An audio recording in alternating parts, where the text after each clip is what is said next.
तेजो वारिमृदां यथा विनिमयो यत्र त्रिशर्गो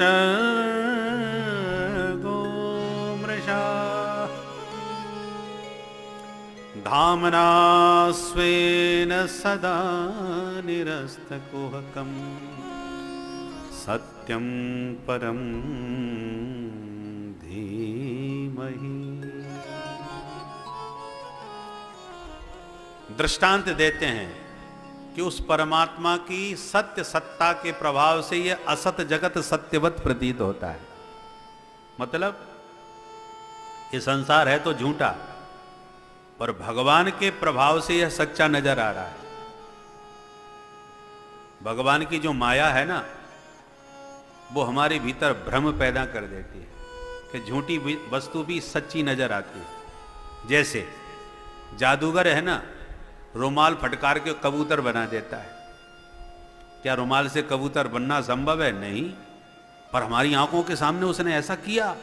बोले यही तो उसका खेल है, इसी का नाम तो जादूगरी है। भगवान की माया भी ऐसी जादूगरनी है, ये सब उल्टा पुल्टा दिखाती है। सत्य को असत्य दिखाए, असत्य को सत्य दिखावे, उसी का नाम माया। माया शब्द का अर्थ क्या होता है? संस्कृत में मां माने नहीं और या माने जो है नहीं फिर भी दिखाई पड़े। जैसी दिखाई पड़ती है वैसी होती नहीं, उसी का नाम माया है। जादूगर वही करता है, जो चीज आंखों के सामने है वो गायब हो जाएगी, और जो किसी काल में संभव नहीं है वो सामने प्रकट हो जाएगी। इसी का नाम तो जादू का खेल है। भगवान भी ये संसार असत होते हुए भी सत्यवत दिखाई पड़ रहा है माया के प्रभाव से। भोले बाबा ने अपना अनुभव उमा को सुनाया।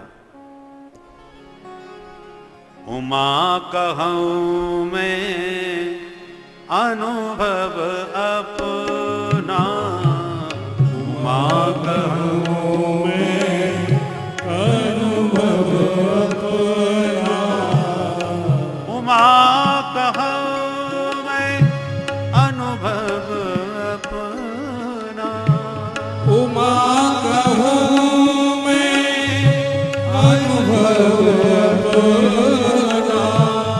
सत हरि भजन जगत सब सपना, सत हरि भजन जगत सब सपना, सत हरि भजन जगत सब सपना, सत हरि भजन जगत सब सपना। हरि भजन ही सत्य है, बाकी जगत तो सपना है। और सपना कोई सत्य होता है क्या?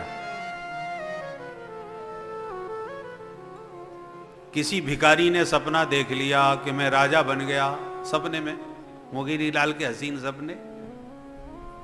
सपने में तो कुछ भी हो सकता है।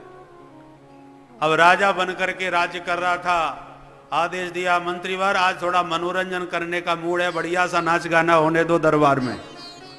अब बढ़िया सुंदरियां आ गई, ताता धैया शास्त्रीय संगीत पर थिरकने लगी और खूब जय जयकार महाराज की गाई जा रही है, बिरदावलियां गाए रहे हैं बंदी।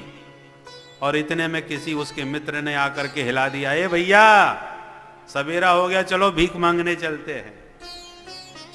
आँख खुलते ही माथा ठोका, रे राम नाम तूने सब गुड़ गोबर कर दिया। क्या राग रंग जमा हुआ था, सब पर पानी फेर दिया।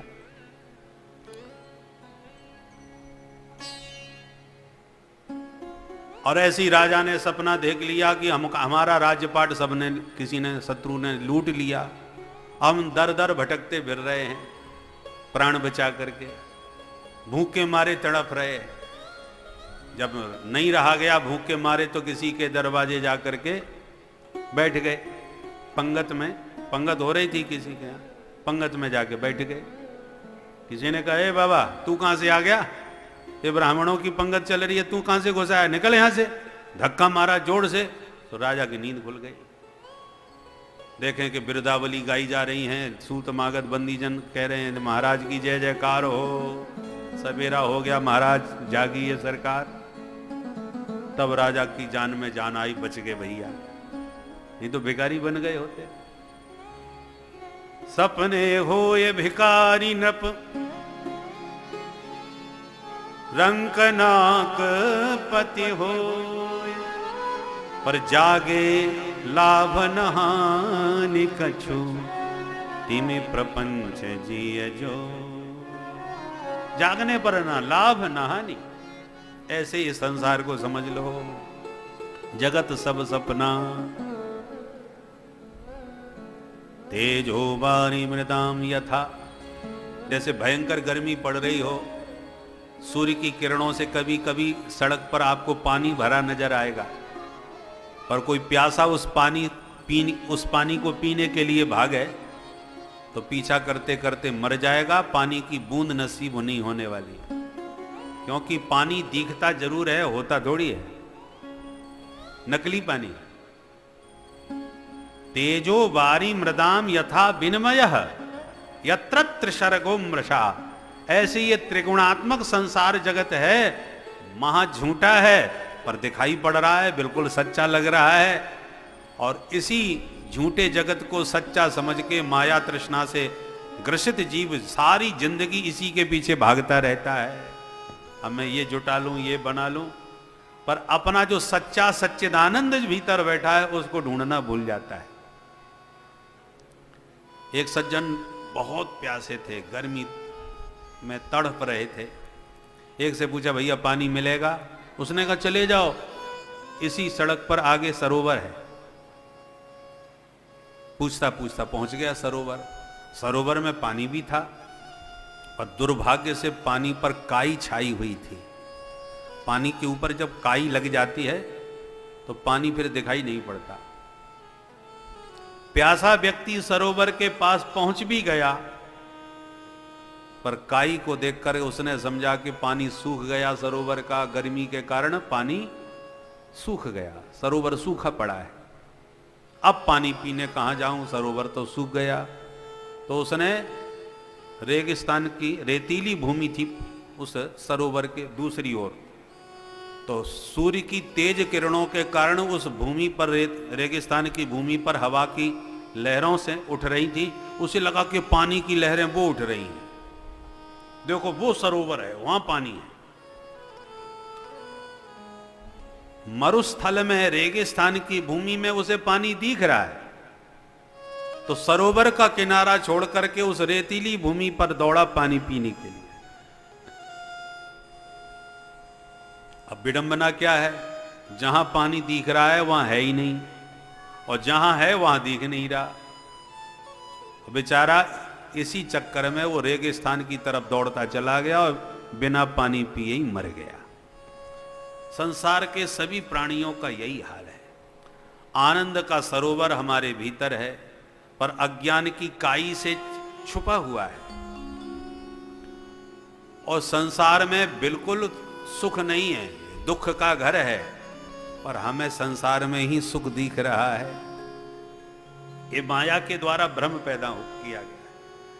तो जो संसार में सुख दिख रहा है वहां बिल्कुल नहीं है, और जहां सुख का भंडार भरा है वो दिखाई नहीं पड़ रहा है।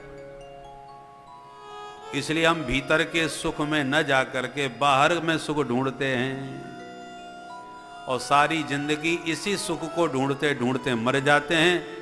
किसी को सुख नसीब नहीं होता। बुढ़ापे तक व्यक्ति संसार को नहीं छोड़ना चाहता, इसी में सुख खोजता है। पहले बच्चे थे तब कहते थे पास हो जाएं परीक्षा में तो बड़ा सुख मिले, बड़ा चैन मिल जाए। न जाने कितनी परीक्षाएं पास कर ली, अब सुखी हो गए आप। बोले साहब परीक्षाएं तो बहुत पास कर ली, परंतु अब नौकरी बढ़िया सी मिल जाए तब आनंद आवे। बढ़िया नौकरी मिल गई, अब आनंद आ गया। बोले नौकरी तो मिल गई महाराज, अब विवाह और हो जाए तब आनंद आवे। चलो विवाह हो गया, अब आनंद आ गया। बोले विवाह तो हो गया महाराज, अब बच्चे तो हो जाए। बच्चे हो गए, अब आनंद आ गया। बोले बच्चे तो हो गए महाराज, बीमार बहुत रहते हैं, थोड़ा स्वस्थ रहें, कुछ पढ़ लिख करके बन जाएं, तब जिम्मेवारी पूरी हो गई। बच्चे भी पढ़ लिख करके कुछ बन गए, अपने अपने पैरों पर खड़े हो गए, आप सुखी हो गए। बोले महाराज आप तो बस पोते का मुंह और देख लें। और इसी क्रम से हम लोग बुढ़ापे तक चलते रहते हैं, भाई ये और मिल जाए सुखी हो जाए, वो और मिल जाए सुखी हो जाए। सब मिलता भी रहता है, फिर भी कोई ये जिंदगी में नहीं कह पाता कि अब मैं पूरी तरह सुखी हो गया। नहीं हो पाता, क्योंकि जो सुख दिख रहा है वो नकली है, असली नहीं है, ये भ्रम है। एक सेठ जी ने 100 का नोट अपने बेटे को दिया, बच्चा अबोध छोटा था, मार्केट सामने ही घर के बाहर था।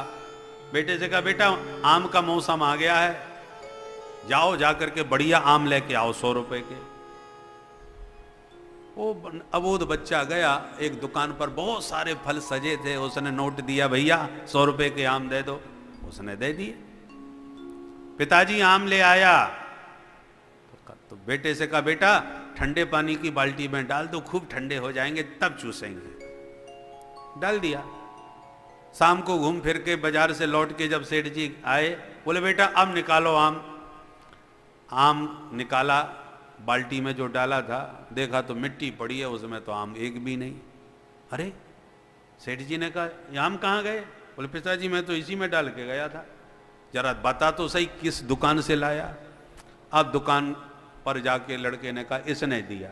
सेठ जी दुकानदार से लड़ने लगे, क्यों रे बच्चों को पागल बनाते हो, मूर्ख कहीं के, ऐसे आम पकड़ा दिए, कोई मतलब कहीं नहीं, बच्चों को धोखा देते हो, ठगते हो। दुकानदार ने हाथ जोड़ के कहा श्रीमान जी नाराज बाज में होइए, पहले दुकान का बोर्ड पढ़ लीजिए, स्पष्ट लिखा है नकली फलों की दुकान। मेरे यहाँ सारे फल मिलते हैं पर सब नकली होते हैं, मिट्टी के बना करके बेचता हूँ, लोग घर में सजाने के लिए ले जाते हैं, लटका लेते हैं। तो ये आम जितने हैं वो दिखावटी हैं, बनावटी हैं, खाने वाले नहीं हैं। तुम्हारे बेटे ने सीधा कहा कि आम दो, मैंने दे दिया, अब मुझे क्या मालूम खाने को ले रहा है कि सजाने को ले रहा है। गलती मेरी नहीं, तुम्हारी और तुम्हारे बच्चे की है जिसने बोर्ड नहीं पढ़ा ठीक से। उसी प्रकार भगवान ने संसार में नकली सुख भर दिया और गीता में साइन बोर्ड लगा दिया दुखालयम शाश्वतम, ये दुख का घर है, धोखा मत खा जाना, कहीं सुख खोजने में ही लगे रहो। यहाँ दुख के अलावा कुछ मिलने वाला नहीं है। तो भगवान कहते मैंने किसी को धोखा न दिया, साइन बोर्ड लगा दिया दुखालयम। दुखालय का मतलब, भोजनालय का मतलब क्या होता है? जहां भोजन उपलब्ध हो, भोजन सामग्री है, भोजनालय, औषधालय, पुस्तकालय, सबके अलग अलग आलय हैं। ऐसे ही संसार है दुखालय। तो यहां क्या मिलेगा? दुख ही मिलेगा। अब दुखालय में तुम सुख खोजने के लिए दौड़ो, भोजनालय में जाकर के तुम लघु सिद्धांत कौमुदी मांगो, कोई ग्रंथ मांगो, कहां से? भंडारी जी का ग्रंथों से क्या काम? और लाइब्रेरी में जाके, पुस्तकालय में जाके आपको हमें समोसा दे दो, कचौड़ी दे दो, कुछ भी खाने को दे दो, भूख लगी है। तो लाइब्रेरी में कचौड़ी समोसा का क्या काम? सबके अलग अलग हाल है। तो भगवान है जो आनंद सिंधु सुख राशि, भगवान आनंद के भंडार हैं और संसार दुख का भंडार है। अब इस दुख के भंडारे में तुम सुख मांगोगे कभी हाथ मिलने वाला नहीं है, और भगवान सच्चिदानंद से तुम दुख मांगो तो कभी मिलने वाला नहीं। दुख तो हमारे दुष्कर्मों से मिलता है, भगवान किसी को दुख थोड़ी दे सकते। कुंती मैया ने कन्हैया से दुख मांगा तो क्या कन्हैया ने दे दिया? अरे वही वस्तु दी जाती है जो तुम्हारे पास हो गए। भगवान के पास दुख है ही नहीं, देंगे कहां से? भगवान तो आनंद घन है। आप कहो, और परंतु हम जब दुखी होते हैं तो भगवान को ही दोष देते हैं, भगवान ने हमारे साथ ऐसा कर दिया। अरे भगवान ऐसा कैसे कर देंगे? आपको जो दुख मिला है वो आपके किसी पाप का परिणाम है। व्यक्ति को अपने दुष्कर्मों का दंड भोगना पड़ता है।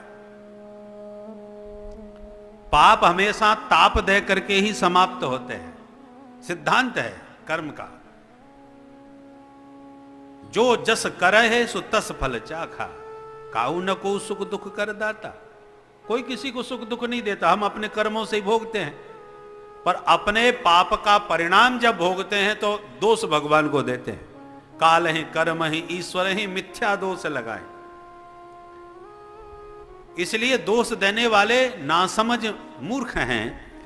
सत्पुरुष, सज्जन पुरुष, विवेकी पुरुष कभी परमात्मा को दोष नहीं देते। एक्सीडेंट हुआ, पैर टूट गया, तो जो विवेकी पुरुष होगा वो तो कहेगा कि ठाकुर जी ने बचा लिया, न जाने हमारी तो मौत होने वाली थी, पर ठाकुर जी ने केवल पंगु करके ही बचा लिया, कृपा से बच गए। और जो मूर्ख होगा वो कहे, बोले हम तो वृंदावन में बिहारी जी के दर्शन करने आए, बिहारी जी ने हमारी टांग तोड़ दी। तो जो मूर्ख होगा वो भगवान को दोष देगा, और जो विवेकशील होगा वो भगवान को धन्यवाद देगा कि प्रभु आपने बचा लिया, नहीं तो हमारे साथ तो न जाने क्या होने वाला था, आपकी कृपा से बच गए। मिथ्या दोष लगाए। इसलिए